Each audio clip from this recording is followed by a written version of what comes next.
राज्यातील किंवा आपल्या भागातील नवनवीन बातम्या बघण्यासाठी CK7 न्यूजला लाईक करा, सबस्क्राईब करा, बेल आयकॉनला क्लिक करा. पुरोगामी विचार हा सुरुवातीला छत्रपती शिवाजी महाराजांनी मांडला. तो विचार खालीपर्यंत आधी यशवंतराव चव्हाणांच्या पर्यंत आला आणि त्याच्यानंतर त्या पुरोगामी विचाराची जबाबदारी माननीय शरदरावजी पवार असतील, अजितदादा असतील, जयंतराव पाटील असतील, हा विचार त्यांनी अजूनपर्यंत सोडलेला नाही. सत्तेला सुद्धा लाथ मारण्याची स्वतःजवळ ताकद ठेवणारे नेते अजूनही महाराष्ट्रामध्ये आहेत. त्यामुळे पुरोगामी विचार हा कधीही न संपणारा विचार आहे. तालुक्यामध्ये काम करत असताना दुसरा काय करणार आहे हे अजिबात बघू नका. पोटतिडकीने भूमिका मांडत असताना दुसऱ्याची अवहेलना होईल हा विचार अजिबात ठेवू नका. तुमची दहशत तुमच्या कामात नसली पाहिजे.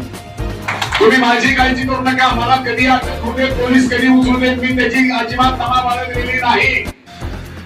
पण पोलीस अधिकारी जर तिरका चालला तर महिला आहेत, मला शब्द वापरताना जपून वापरावा लागेल, पण मी त्याची खेळ करणार नाही एवढंच मी सांगतो. तुमच्यासाठी टोकाला जाण्याची माझी भूमिका आहे. पण लक्षात ठेवा, संघटना ही एक कुटुंब असलं पाहिजे आपलं. माझ्यासारखा कार्यकर्ता तुमच्यासाठी रात्र दिवस जर पळत असेल तर तुम्ही आठवड्यात येता तरी पहा. ते तुम्ही स्वतःला रिचार्ज करा. गडाप्पा पवार साहेबांनी जी भूमिका मांडली चळवळीमध्ये ती अतिशय चांगली भूमिका आहे. शंकरराव, ते तुम्ही अंमलात आणा. तुम्हाला तुमच्या जवळचा काय म्हणतोय काय नाही, मला कोण काय वाटते ते सांगू नये. कुणाचं ऐकायचं, किती ऐकायचं, कसं ठेवायचं हे मी ठरवलेलं आहे. कारण मी गडाप्पा पवार साहेब मी उठलोय रात्रीत आणि लगेच दादा राष्ट्रीय संस्थापक अध्यक्ष मी झालेलो नाही. माय मावल्यानो, तुम्हाला नम्रपणे मी सांगतो की चळवळीमध्ये 20 वर्षे शिजवलेले. पोटात जर दुखायला लागलं, लहान बाळाच्या आई काय करते, ओवा चावते, दाताखाली चावते ओवा.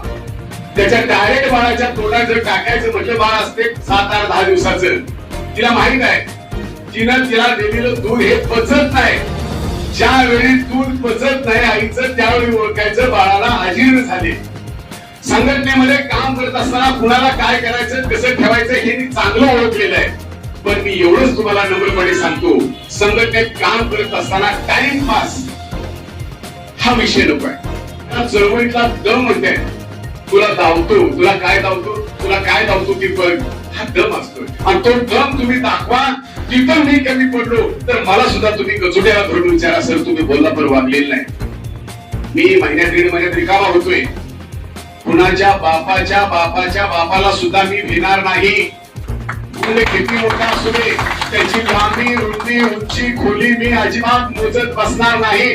तुमच्यासाठी रात्रीचा मी बोलचिला 1 वाजू दे, 1:30 वाजू दे, तुमच्यासाठी मी तिथं हजर आहे.